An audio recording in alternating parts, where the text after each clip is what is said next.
Welcome to my vlog, my YouTube channel, Renosa Lasarte. Pa-like and comment and share Kahit naman guys, guys ginawa and subscribe. sa rice cooker tayo Pa-click the magluto ng button para ginisang lagi po ampalaya. kayong updated sa aking Umpisa na notification pala akong bell. magbalang Thank you sibuyas dyan. Ito guys. ang aking Watch ampalaya. na lang po na aking mga video. Para Salamat ng magbigat marami sa siya, support ninyo. ginisa. More bless you po and God Pinag-anan ko lang bless yan you. siya Mabuhay po guys. tayong lahat. Para-paraan lang para magbigat siya. Kasi pag magaan, hindi yan siya maluluto. Hindi siya maghahat yung ating rice cooker. Kaya ako pinatungan ko yan. Dahil sangag pa, ilagay na natin ang ating ampalaya. Yarn. Kung pabigat natin yan guys, pwede na natin tanggalin kasi yung bigat na.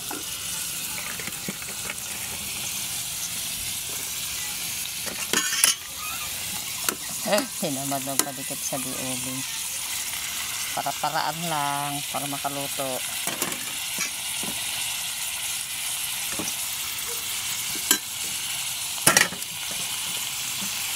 diba?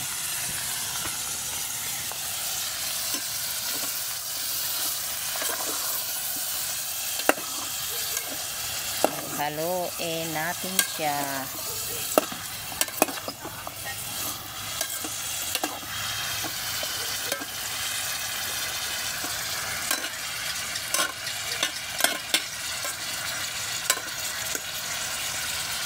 Palambutin natin siya guys.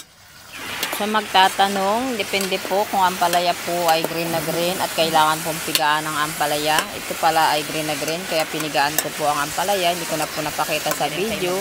Gawa ng wala naman po kasi lakas or power aking mga kamay. Gawa ng masama ating pakaramdam.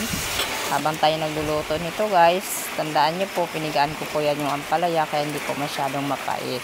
Sa inyo po kung ano po yung gusto ninyo. Yung iba naman po natural organic, hindi na po pinipigaan ng ampalaya.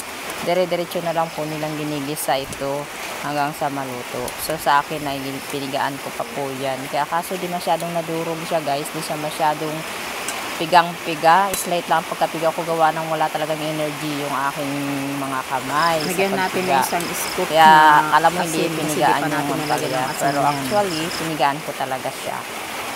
So, ayan guys, siyempre, tamang wala po tayong ibang ingredients, wala po kayo nakitang kamatis kasi wala po tayong stock na kamatis dito at malayo po kami sa palengke, malayo po kami sa mga Tianggi, nasa kalabundukan po kami nakatira, nasa mataas at bababa ka pa talaga sa mga tindahan bago ka makabili ng mga ingredients na gagamitin mo sa pagluluto. Kaya kung ano lang nandito sa aming kusina, yun lang ang nagamit ko guys. Sibuyas bawang lang po yan, asin at bitchin. Yun lang nilagay ko dyan guys. Simpleng luto lang ng probinsya. So, masarap naman. Nakakain din naman. Kaya ayan, pasensya nyo na ang luto ni Mama Usa. At ito na nga, minuksan natin at tinignan natin. At ito hindi pa rin luto. Haluin ulit natin siya guys para per ang kanilang pagkakalambot ng ating ampalaya. Masarap to guys. Naglagay na rin pala ako ng 2 itlog dyan kasi di ko pa nalagyan kanina. Itlog ng itik ang nilagay ko. Masarap din yan siya guys. Sabi nila malangsa pero hindi naman din. Depende na lang yan sa panlasa natin. So mix lang guys. Sabay halu-haluin. Ayan, makikita nyo. Diba na kapag kaluto din ng rice cooker ng mga ulam, if na tinatamad kayo magparikit ng uling, dahil ako tinamad magparikit ng ulit, mas mapakaramdam, sa rice cooker talaga ako nagluto. Sinubukan ko naman at nakatistir na rin ako ng ganyan, nakapagpaluto rin naman ako. Ayun, at swabe ang sarap niya mga guys. Ampalaya, sino pong mahilig sa inyo dyan sa ginisang ampalaya? Saka natin pala ako naglagay dyan ng ginisa mix. Ejinimoto. Wow, sa sarap. Ayan. After nun, antayin natin siya maluto. At patapos na nga yan guys. Ito na yan siya. Kunti na lang.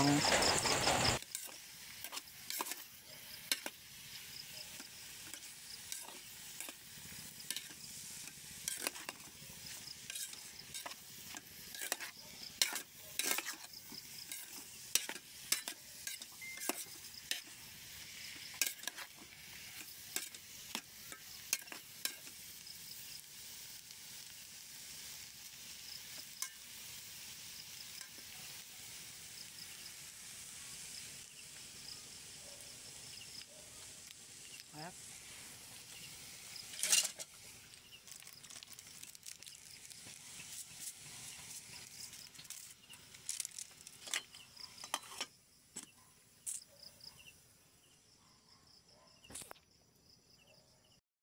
Tingnan natin luto na. Oh, ay luto na ang ampalaya natin.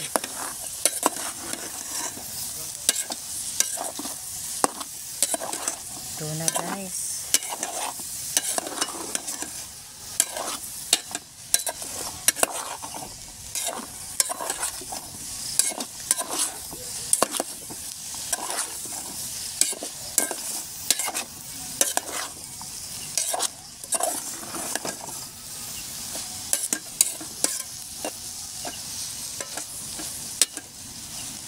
At ito na nga mga ka-idol, ito na po ang ating ginisang ampalaya. 3 to 8 na po yan. Salamat!